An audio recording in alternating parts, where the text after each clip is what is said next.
The whole of this crazy society is based on money.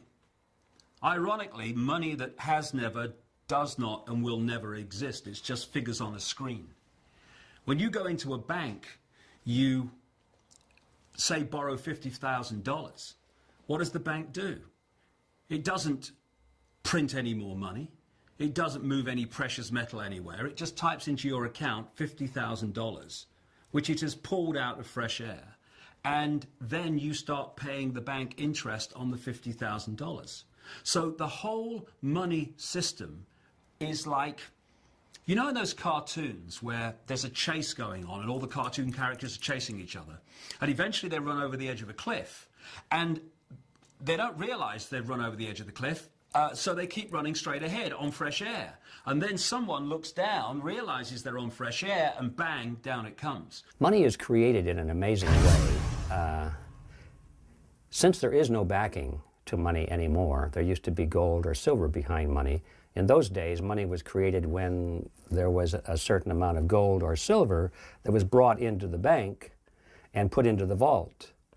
Then the paper money was issued as more or less like a receipt. Say, we got your gold or your silver in the vault, here's your receipt. It's got a little, it looks like this, and it's got all kinds of decorations around the side. It says you got $10 or $20 worth of gold or silver. It's a receipt. That was how money was created, and then you could bring the receipt back at any time and get your gold or silver swapped back out. That's the beginning of the process. Well, it didn't stay that way very long in history, because the bankers discovered that while they're sitting on all this gold and silver and the people are circulating these receipts, that very seldom did all of the receipts come back, or even very many of them. People were very content to let the gold and silver sit there and just use the receipts. So the temptation was so great that they began to issue more receipts than there was gold or silver. So what you would do is you take your gold down to the blacksmith who had a safe, and he would give you a certificate saying, yes, you have a pound of gold in my safe here, and he would guard your gold, but he'd give you a certificate. Well, when you went to buy a round of drinks for your friends at Harry's bar, you wouldn't use gold, you'd use the certificates to pay off, the drinks. And then those certificates could be redeemed at the blacksmith's place. Well, the blacksmiths started seeing that nobody came back to redeem their gold. They just kept circulating this paper. And that became, the way that people carried on. Well, pretty soon the blacksmith figured out, well, if they're not coming back for their certificates, I could probably print up a few certificates and nobody'd know the difference. And that was the beginning of fractional reserve banking, as they call it, in which the money supply begins to expand. And it's artificially expanding because of a decision made by the bankers and later on by the politicians who went into partnership with the bankers that this was an acceptable practice. Of course, the danger with that is that if all of the, or even a substantial number of the depositors did want to take their receipts back to the bank and demand their gold or silver in return, there wouldn't be enough to keep the obligation. And so there'd be a run on the bank, and the banks would have to close their doors, and in some cases they'd actually go out of business. They'd be bankrupt, and people would lose their deposits.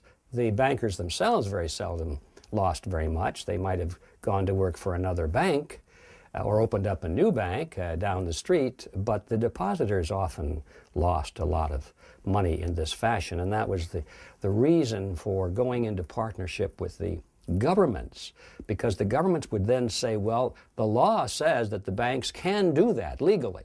So there's no prosecution. You can't prosecute these bankers anymore because they didn't violate the law. Because of their partnership with the government, the law made it legal to do exactly what they are doing, which is one of the reasons that cartels like to go into partnership with the government.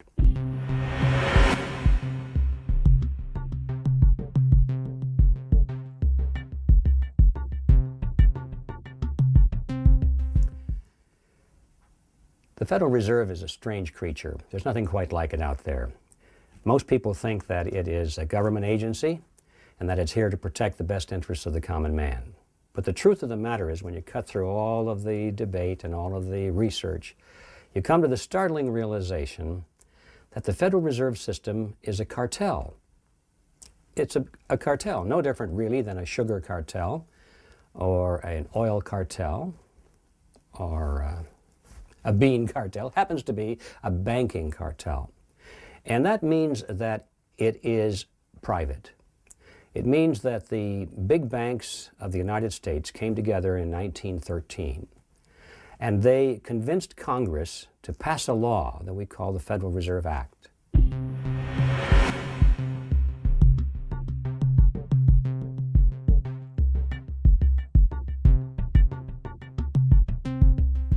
And this law became the embodiment of the cartel agreement. You see, what cartels do generally is they decide that they don't want to compete with each other. Cartels are made up of different separate companies which on the surface appear to be competitors. And they decide they don't want to compete with each other. They want to improve their profit margins and solidify their position in the marketplace. And so they want to get rid of competition, and they decide they're going to fix prices or divide up product or geography or something like that. And they come to cartel agreements to reduce competition between themselves. One of the problems with cartels is that it's very difficult to enforce those rules and regulations, those agreements. How do you do it? If a member of the cartel wishes to drop out and say, I don't want to play anymore, there's nothing that the other members can do, unless they have made that cartel agreement into law. Now, if they've taken the cartel agreement and they've passed it through the legislature of the nation, now it becomes law, and now when one of the members tries to drop out, they can call the government into play and use the police force of the nation to enforce the cartel agreement, which is why all cartels love to have government involved as a partner. And that is exactly what happened in the banking industry in the United States back in 1913. The Federal Reserve Act is nothing more or less than the laws of the rules and the regulations, the cartel agreement of the banking fraternity. It's how they decided they would reduce or eliminate competition between themselves. And they brought the federal government into it, the Congress, to pass that in the form of law.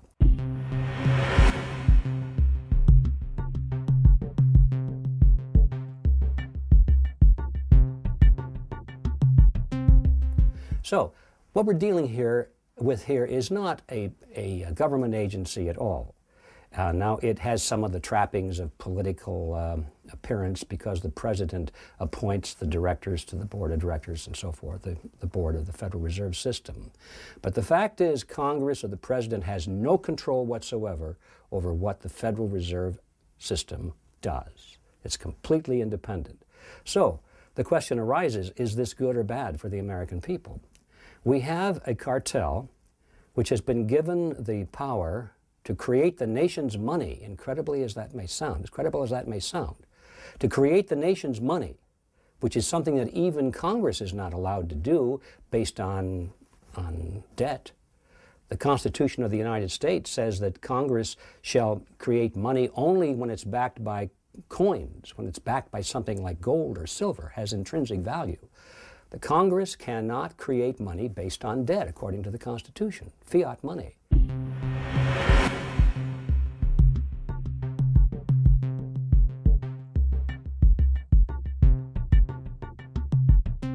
Congress actually gave that power, which it did not have, to this cartel, the banking cartel, which we call the Federal Reserve System. It's an amazing power. And so the private banks of America have a monopolistic power to create the nation's money, and they create it out of nothing. There's no gold or silver backing behind it at all. And it's completely up to them as to how much they want to create, when they want to do it, and so forth. They can expand or contract the money supply. Now, supposedly they do this in the best interests of the American people. I mean, when the chairman of the Federal Reserve Board is called to testify before Congress, and he gives his little speech. He says, well, we had to raise interest rates today, or we had to lower interest rates today, whatever the case may be. He doesn't say we did this because it was in the best interests of our banks. He always says, well, we did this for you folks. We did this for the American people. We did this because we were concerned about the economy heating up, or we're concerned about the economy lagging behind, and we don't want people to be unemployed. We don't want inflation to be too high. It's always for the American people. But the truth is, it's a cartel, and all cartels act with the primary instinct of preserving their own best interests first. So is this in the best interest of the United States and of the American people? It is not, because that means that the money supply, which is the lifeblood of everything we do, is totally controlled by a relatively small group of people who we don't even know their names in most cases. And they are using this power to the benefit of the banking system, not to the benefit of the United States.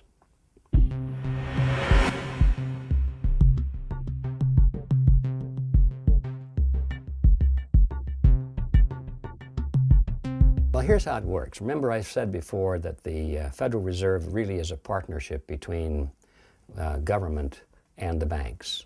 So when you have a partnership, there has to be a reason, an advantage to both parties to become a partner. So to understand how this works, let's start with the government side of this partnership.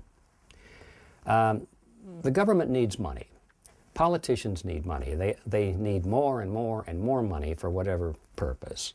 But they don't like to raise taxes. They need more money, but they want to lower taxes because that's politically expedient. If they raised the taxes to pay for all of the government projects, why, there'd be such an uproar among the taxpayers that these guys would be voted out of office at the next election. So they don't do that. They increase expenses and they try and keep taxes low or lower than normal. How do they do that? Well, they borrow it. That's like anybody else would do. If you want to spend more than you take in, you can borrow. You can steal it, of course, which I think is another good analogy. But in this case, let's just stick with the part of borrowing it. So the government goes on record and says, we want to borrow money from the public. And so they offer these government bonds or certificates of some kind or another, treasury notes and bills, depending on their maturity dates. And they offer to pay back that money within a certain period of time, plus interest. So now they have this more money that they needed. The trouble with that, of course, is that after the period of time elapses, they've got to pay it back. Well, lo and behold, when it comes time to pay it back, the politicians are still spending more than they're taking in taxes, and so they don't have it to pay it back. Not to worry, they'll just borrow some more. So they go through a cycle. Well, this time we'll borrow enough to cover the old loans plus the interest and plus a little bit more to expand our government operations. And this goes around and around and around, and we have this thing called the rising national debt. It just keeps getting bigger and bigger and bigger because the politicians are never expecting to pay back those original debts. And in fact, they never will. And you'll see how that works in a moment. They know they never will. The money system will just fall apart before they ever have to face that problem. And that'll be, their children and their grandchildren having to deal with that one.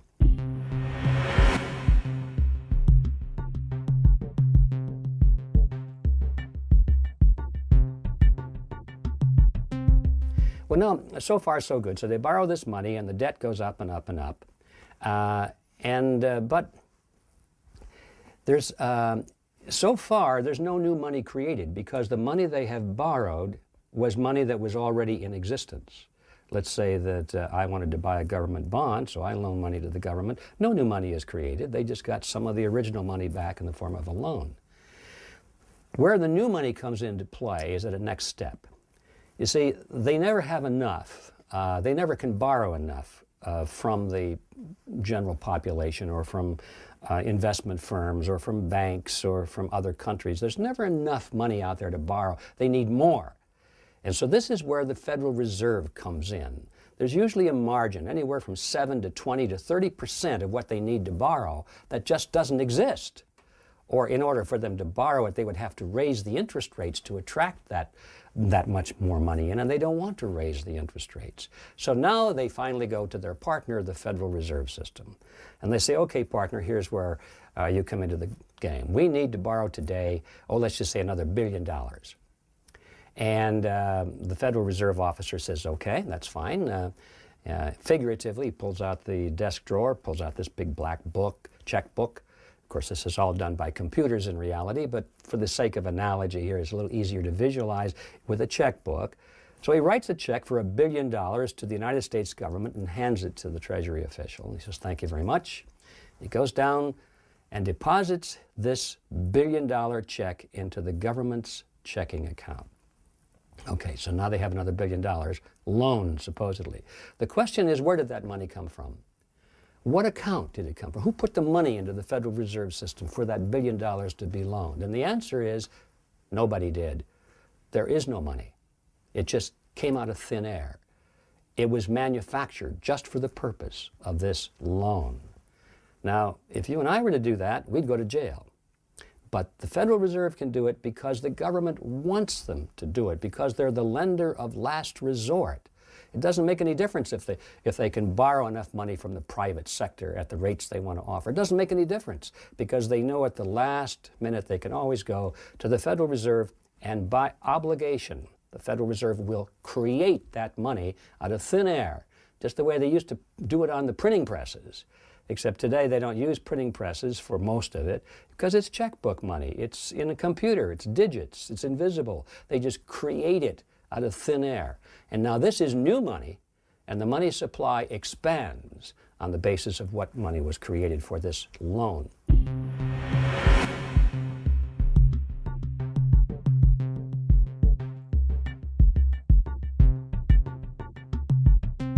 Now that's just the beginning of the cycle.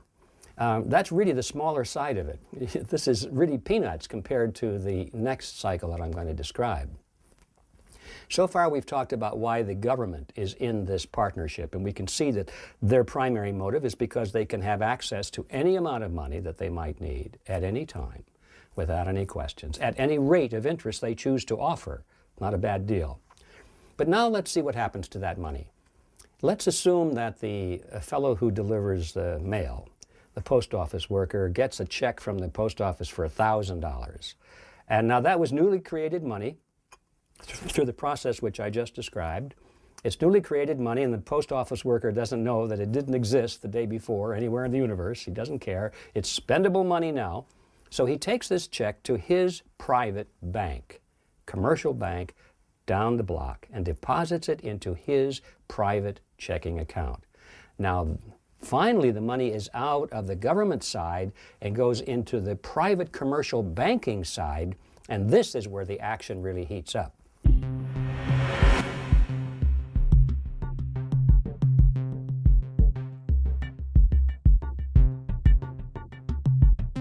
If I were the president of the local bank where this $1,000 had been deposited, I would have been able to stand up in front of the people there in the bank and say, "Attention, everyone, this gentleman just deposited $1,000 into our venerable bank." And everybody would be happy because generally people go to the banks to borrow money. A lot of them do. And so they know that if there's money on deposit and there's lots of money to lend, generally that means that the rates of interest are low. So people are happy to know that we have money to lend. You might ask me, well, how much money do you have to loan? And I'd say, well, how much do you need? And you would say, well, I was looking at a used car, $9,000 would be about right. And I'd say, I can do that. But you would say, I thought he just deposited $1,000. I would say, yes, he did.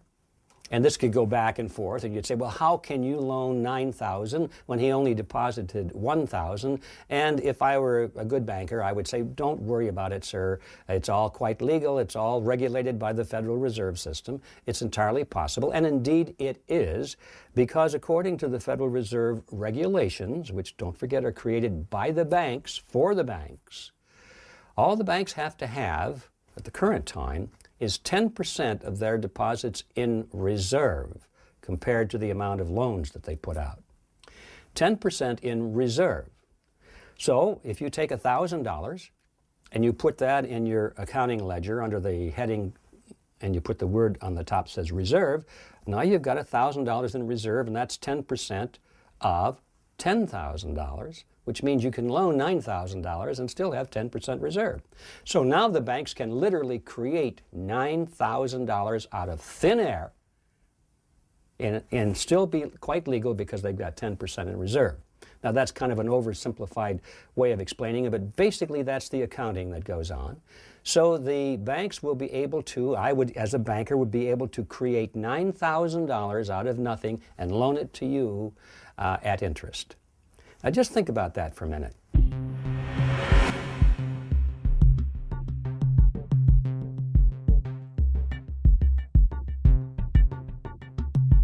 When the government gets money created out of nothing by the Federal Reserve, it uses it for its purposes.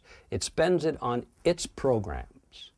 But when the banks create that 9,000 for every 1,000 out of thin air, the banks don't use it for their purposes. They don't build their buildings with it and pay their employees with it. They loan it to us. They loan it to institutions. They loan it to anybody that wants to pay the interest rate on it. And so the borrowers use it for their purposes, but the banks collect interest on it. And that is an amazing thing when you ponder it, that the banks can collect interest literally on nothing.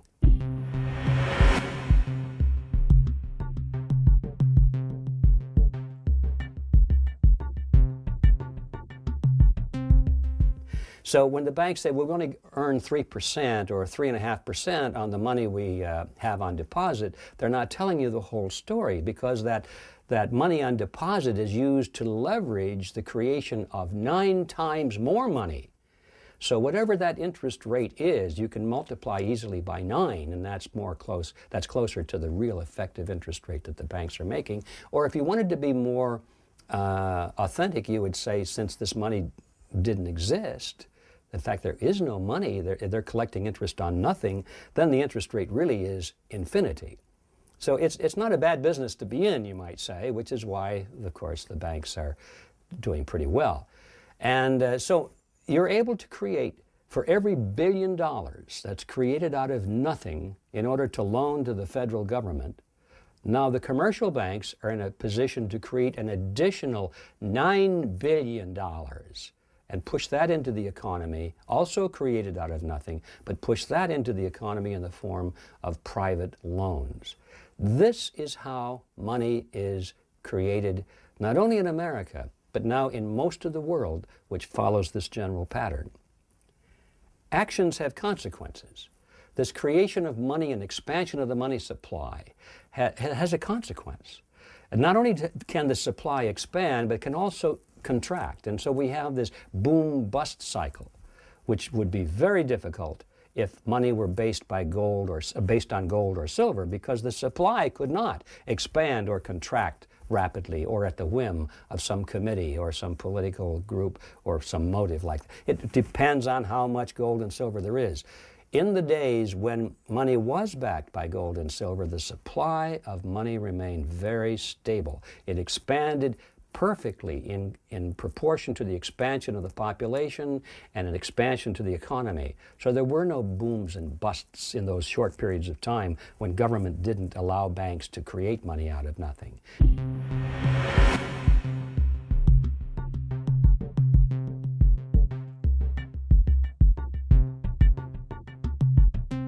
I think the classic example is in the 1920s, you could have taken a $20 bill or a $20 gold piece, because at that point they had a 1-ounce gold coin which they used as currency, and it was the same value as a $20 bill.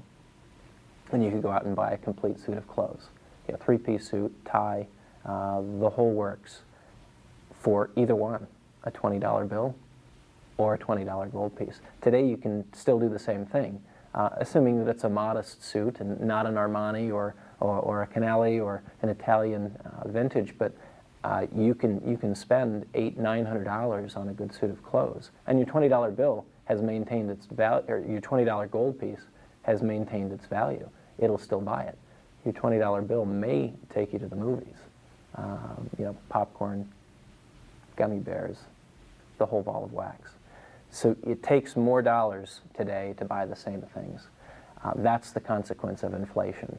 As I said, there are consequences, and the consequence generally we see it not only as booms and busts, but as inflation. Right now we're going through a tremendous inflationary period, and I think we're going to see a lot more of that in the future, probably to the extinction of the value of money entirely. Because as that money supply expands, and it expands at a rate faster than the rate of goods and services are expanding, that means that the dollar becomes more and more worthless. And I think the best way to illustrate that is to realize that if we had lived in ancient Rome and we had a 1-ounce gold coin of the realm at that time, that would have purchased for us a very fine toga, a handcrafted belt, and a pair of sandals. Today, thousands of years later, if we have a 1-ounce gold coin with no particular numismatic value, no collector's value, just the value of the gold, we can take that to the bank, exchange it for Federal Reserve notes, run down before it loses value, run down to the clothing store, and buy a nice suit, a handcrafted belt, and a pair of shoes. The value of 1 ounce of gold in terms of purchasing power has not changed drastically in thousands of years and never can. And the money supply should be based on that kind of a solid principle so that you can depend on its purchasing power. But when you've broken loose from a backing in the monetary system, and now you have just politicians and bankers deciding how much money is going to be created, now you've got this expansion, you've got the devaluation of the purchasing power of the dollar, and you have this thing called inflation, which means that your savings are being wiped out. The truth of the matter is the average man today, he can work a whole lifetime, and he can put his savings into a savings account in terms of dollars, and when he gets to the end of his career, those dollars will be withered and withered and withered and practically zero. So inflation is a tax. It's a hidden tax, but it's a very real tax, and it's perhaps the most dangerous of all the taxes. That is the heritage of the Federal Reserve System.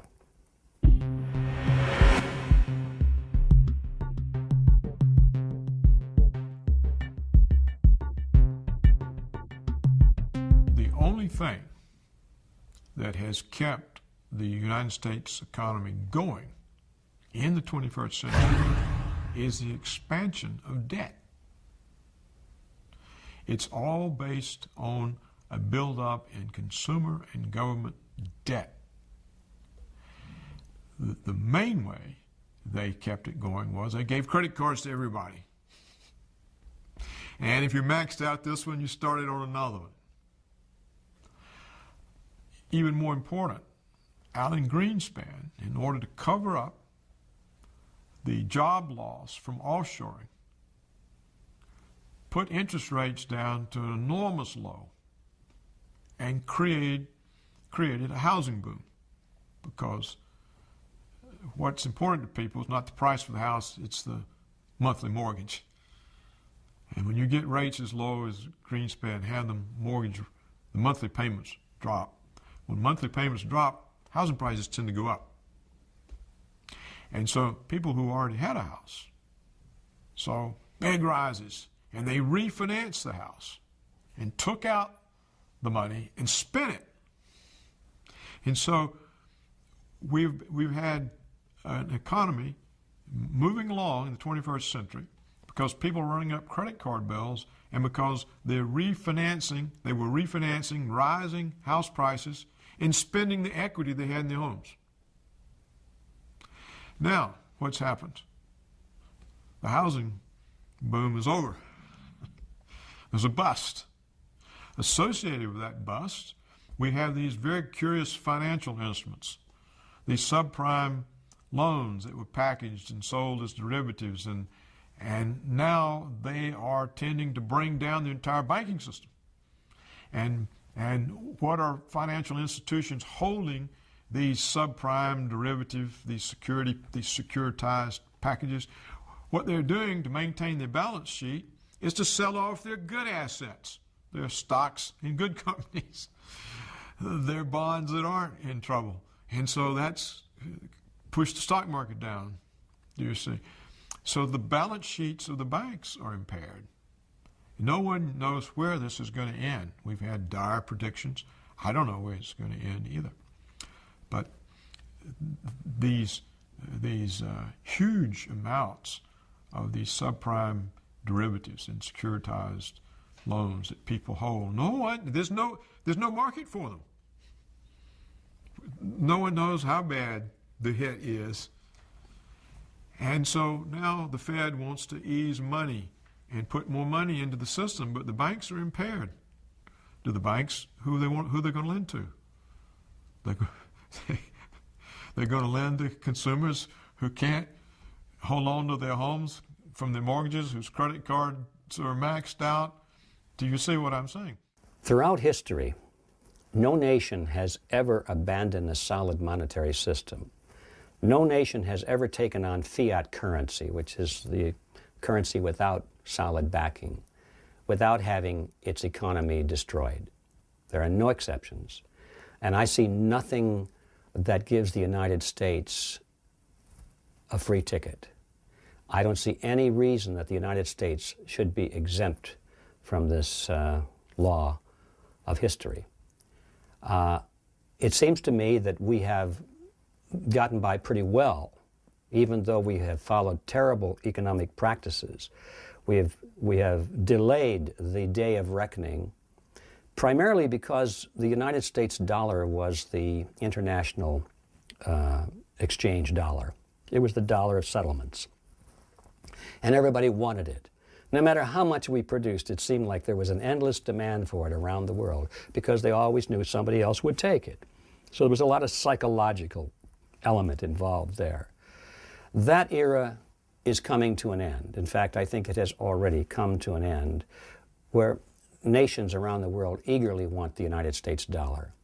They realize that we are debauching the dollar so quickly now, we are inflating it so quickly, that it's no longer a desirable currency to have. And so they're looking for alternate currencies. It could be the euro, it could be the yen, it could be anything, but they don't want the US dollar because they know if they hold that dollar very long, they're going to be losing value.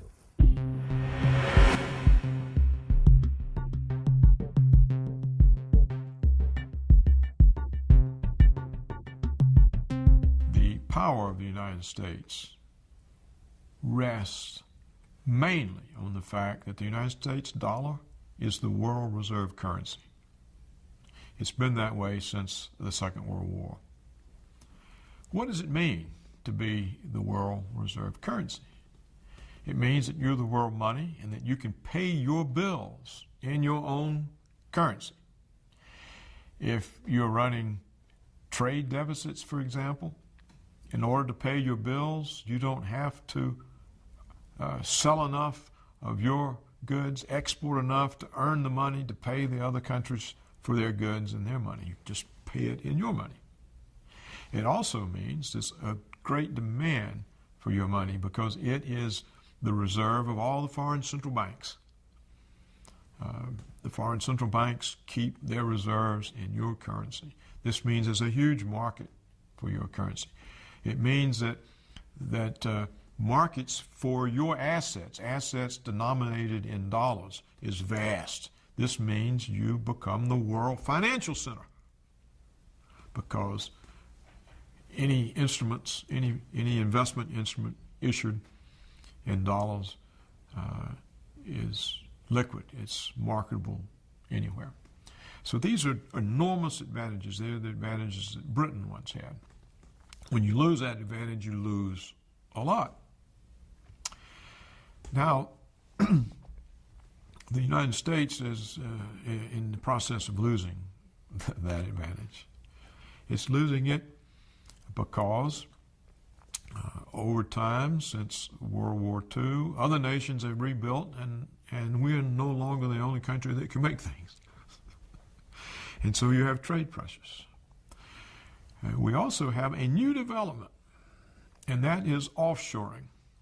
What many American corporations have learned is they can increase their profits by discharging the American workforce and having their products that they sell in the United States made abroad, in China, for example, or India, where there are vast, underutilized supplies of labor.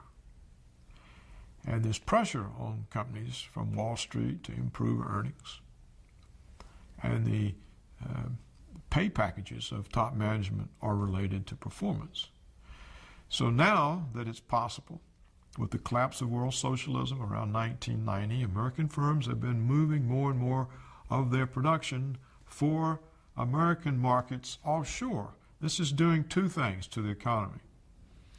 Every time an offshore good comes back in, it counts as an import, so it automatically raises imports. So every time an American firm moves a factory abroad, American gross domestic product goes down, foreign gross domestic product goes up, and the trade deficit goes up, or imports go up, which makes the trade deficit go up. So what we now see is we consume about $800 billion every year in goods, more than we produce.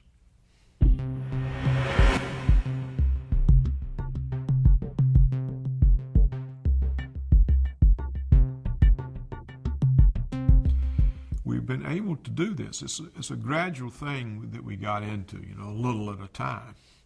We're able to do this because people were willing to accept the dollars as payments. It was the reserve currency. Now they have huge numbers of these dollars, and they're beginning to wonder about it.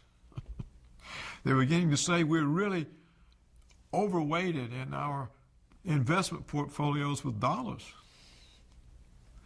And there's a less inclination. And therefore, what we've seen during the last 6 years of the Bush administration is an enormous decline in the value of the United States dollar in relation to other hard currencies, particularly the euro. When the euro was first issued, it was €1 to $1. Today, it's $1.52 that you have to pay to get €1.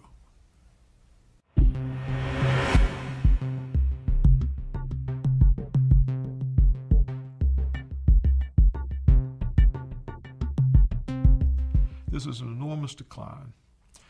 Now, so what you see happening is pressure on the dollar, which eventually is going to raise prices, pressure on jobs. In the 21st century, the United States has been able to create net new jobs only in domestic services, non-tradable services. We're not creating jobs in exports. We're not creating jobs in information technology or high-tech type of service jobs. We're creating jobs with waitresses and bartenders and ambulatory health care and hospital orderlies and social service and school teachers. So that what were very strong and important ladders of upward mobility so people could rise up into the middle class and higher are being dismantled by the offshoring of middle class jobs and by the importation of foreigners on work visas. If you don't want to hire an American engineer, you claim a shortage, and then you bring in one from abroad at a much lower salary. And so we see the impact on science and engineering in the United States, research, development. These sorts of things start stagnating and slowly eroding. And in manufacturing, you lose all the supply chains that are in the process that enable you to be able to make something. This piece of the chain is moved offshore, and then this piece moves offshore. And then before long, the sort of middle-level firms who were supplying the big firms, the big firms don't want them anymore. They've offshored. So this then hits the tax base of local communities. When you outsource manufacturing jobs to Asia, and then you insource cheap labor to drive down the price of labor for the jobs that remain, it becomes like the back of the shampoo bottle. It's like shampoo, rinse, repeat. And you really see it. The Mexican government was building a $2 billion deep-sea port in Baja Peninsula. And you really can see it there. So you outsource manufacturing to Asia. And then once the port is open on the Baja Peninsula, you import the manufactured finished goods into Baja, where you skip OSHA, you skip the Longshoremen's Union, and then you put it on NAFTA trucks and drive it into a Walmart in the middle of the country. So you see what can obviously happen on that cycle.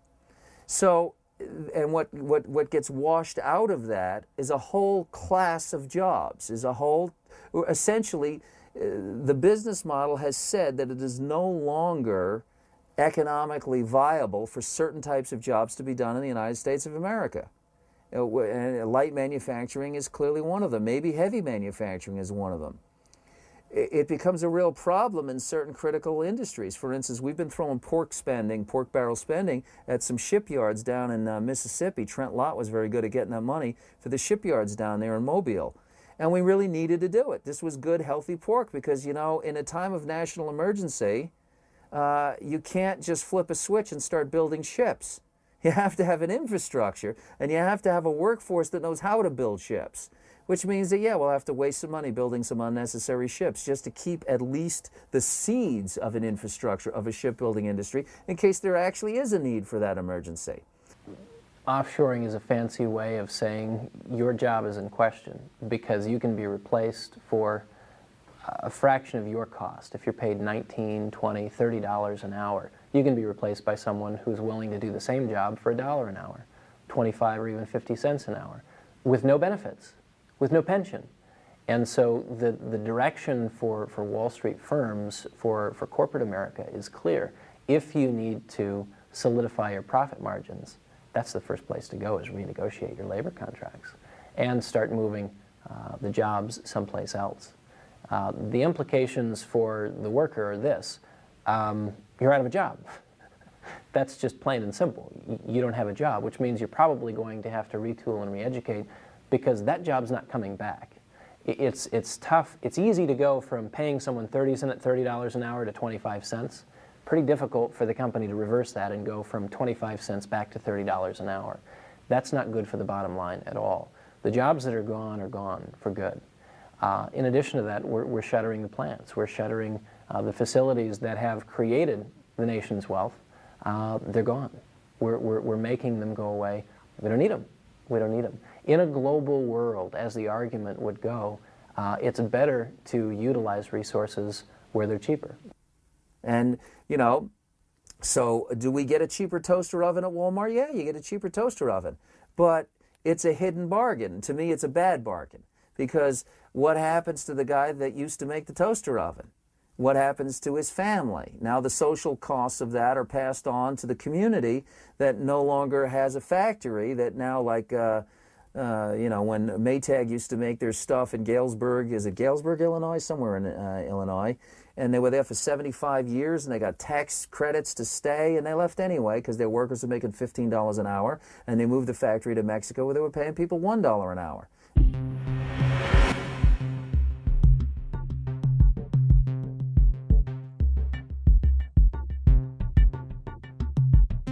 The enormous expense of all this, the red ink, it's a deficit, is financed by the Chinese and the Japanese, who use all the surplus dollars they earn from their trade surpluses of the United States to buy U.S. government bonds.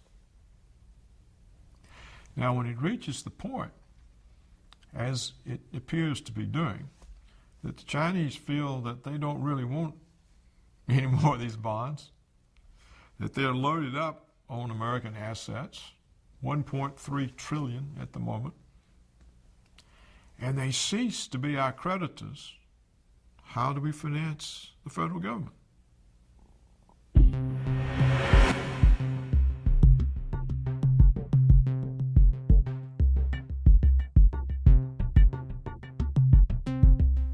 The American saving rate is about zero, so the Americans can't buy the bonds.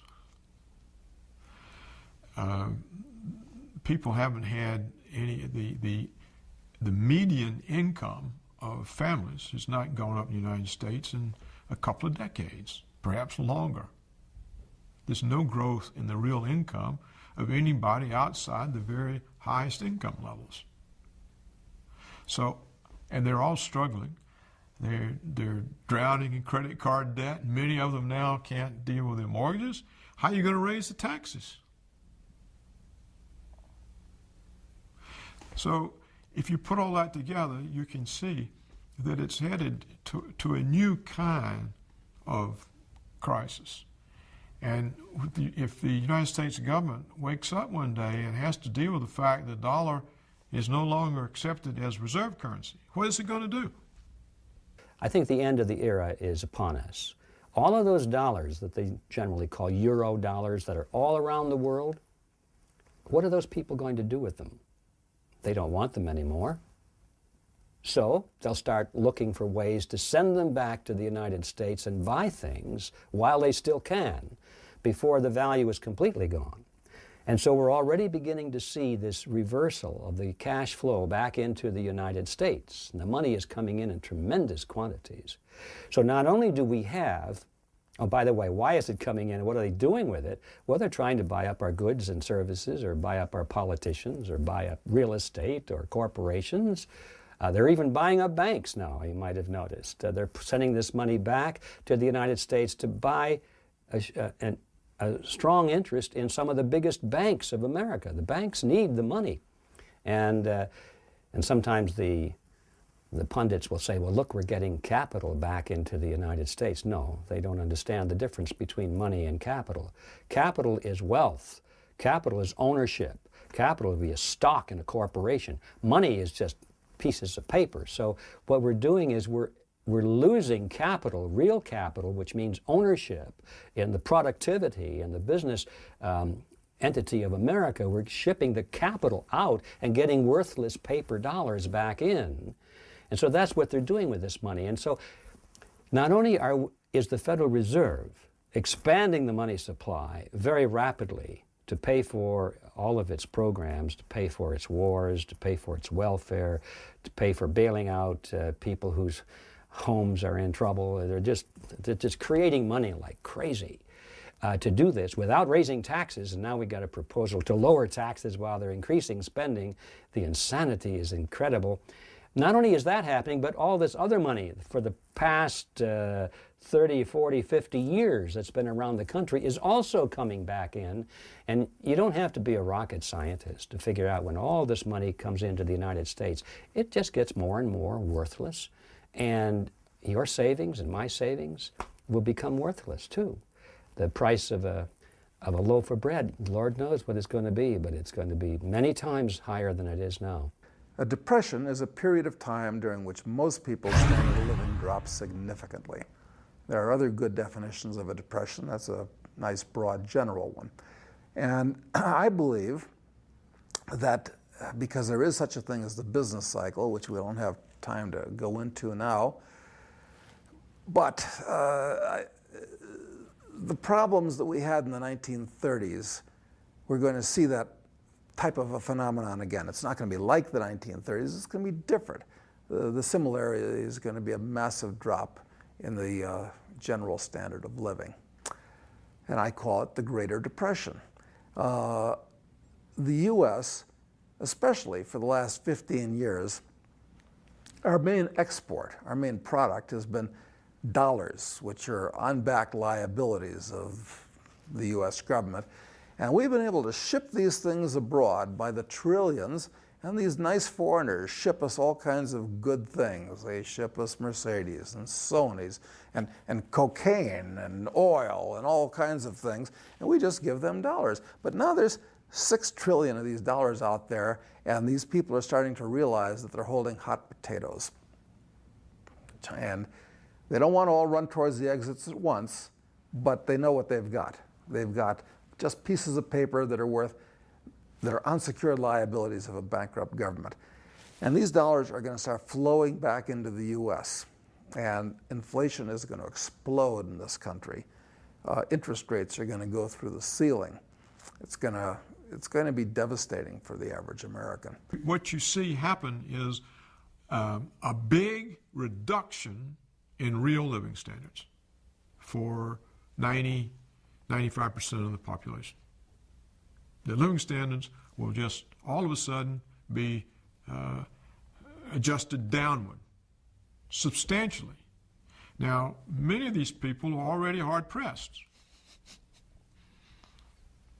So what comes from that?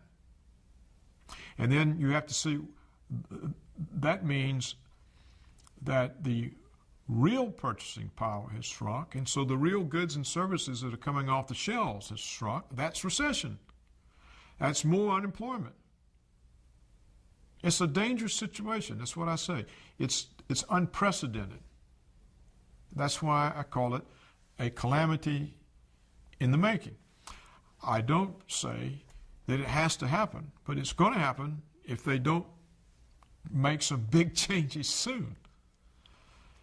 If things continue to go on, if we continue to think in all our hubris that we're the superpower and the world adjusts to us,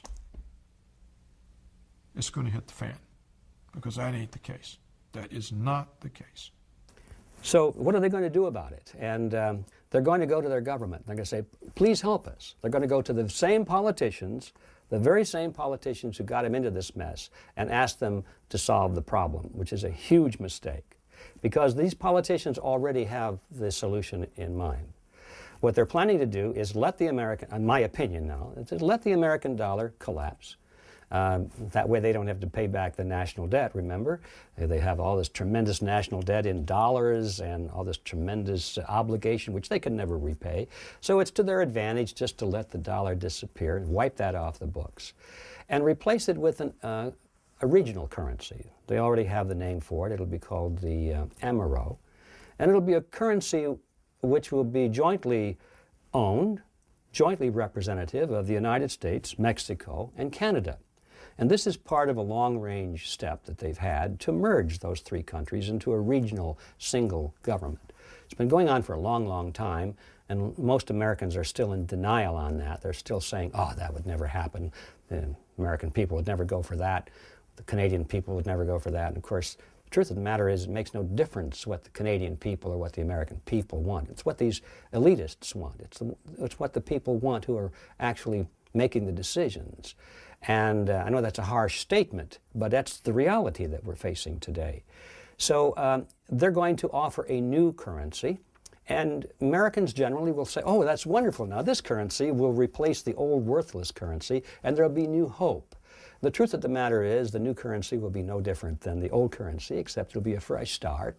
Everybody will be given a new equal number or relatively equal number, depending on how many old Federal Reserve notes they can trade in and that sort of thing. But it'll also be a fiat currency. There'll be no gold or backing behind it. And it too will be run by the banks and the politicians.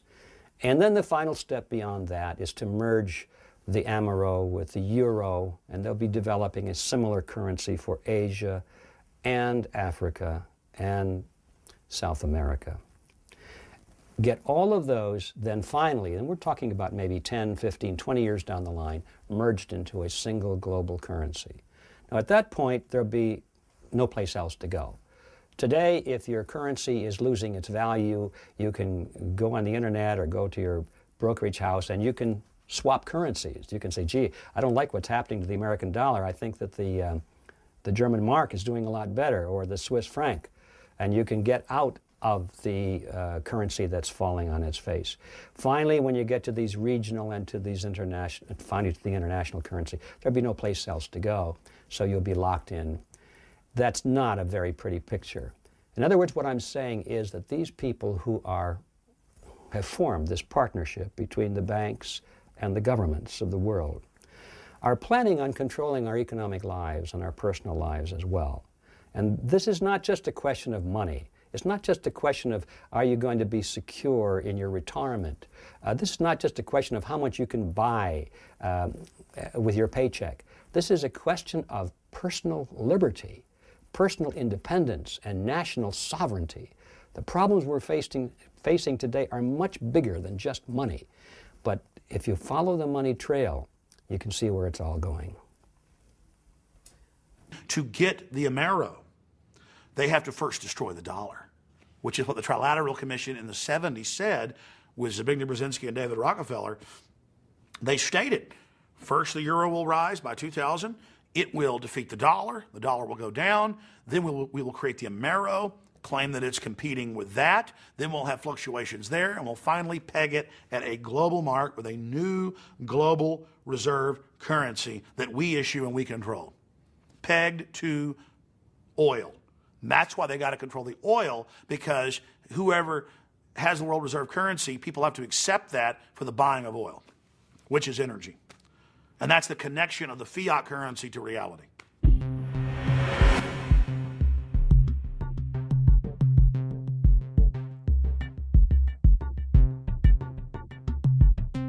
I spoke years ago at a conference, an economic conference, about the world economic system. And this guy came up to me afterwards, and he was someone who got his money, playing the Las Vegas casino, known as the Wall Street and the commodity markets and all that stuff. And he wasn't very convinced. Anyway, I met him 3 months, 4 months later, and he said, my goodness me, he said, I can see what you're saying. He said, what I've noticed is every time Alan Greenspan, then head of the Federal Reserve, was about to make a statement, 2 or 3 days before, the major players in the stock markets, commodity markets, etc., got into something and out of other things. And every time, the effect of Greenspan's statement has been to push up what they got into and push down what they got out of. Why? Because they wrote his statement. The whole economic system is about whether people have confidence in it, and the confidence comes from the people who run it. And so what we're going to see, and we've started to see this with Greenspan, is we're going to see more and more negative statements about the economy, and we're going to see a breaking of confidence in it, and therefore we're going to see its demise, its collapse. Now, this won't collapse catastrophically for the elite, because people say to me, well, why would these elite people, why would they crash the stock market when they had lots of money in it? Well, if you know a stock market is going to crash, or a commodity is going to crash because you're the one who's going to crash it, then what do? You get out of it just before the crash, you let it crash, and then you buy up vastly greater amounts of that at a few cents on the dollar, and then you increase the confidence, and up it goes again, and now you own vast amounts more than you did before. There was the famous infamous story, of the Rothschilds at the time of the Battle of Waterloo, when the Rothschilds put out the false rumor in the London financial district that Britain had lost the Battle of Waterloo. And, of course, everything crashed. And then came along the real news, the real truth, which is they'd won the Battle of Waterloo, and the stock market went flying up again, except when it crashed, the Rothschilds had agents all around buying up stocks on a few cents on the dollar. And at the end of that day, the Rothschilds were vastly more wealthy and powerful than they were before. So if a stock market crashes, or an economic system crashes, it's because those who move trillions of dollars around it every day have made it crash. And in a world where money is king, where money decides choice, where money decides life possibility, what greater way of creating chaos and fear than a collapse of the economy? And we're already seeing that happen. It works like this. This is how the economic system has worked for centuries and still being applied today. It's real simple, and this is how the elite few have trawled the wealth of the world and created booms and busts at will. Stage one, they push interest rates down, start recognizing the cycle that's just coming to an end, and they put lots of money into circulation, what we call money. Because it's not governments that put money into circulation. It's private banks controlled by the same pyramid, making loans to people credit loans. That's how money's put into circulation, not by governments. So what the banking cartel does is it puts vast amounts of money into circulation by pushing interest rates down and giving loans for, on next to no collateral. What happens then is there's lots of economic activity because there's lots of money swirling around, so there's lots of units of exchange to buy goods.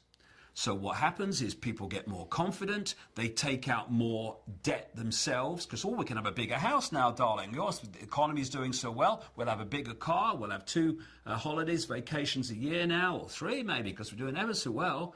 And what do businesses do? They get into more debt, because crikey, we've got all this demand, we've got to invest in plant and machinery and more staff and more this, so we can meet demand.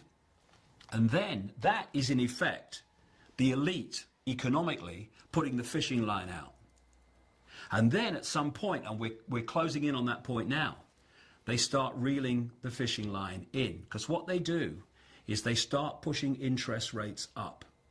Now what happens is lots of money that was circulating here, buying things and creating economic activity, is now going out of the economy to pay increased interest rates on the debts that people have.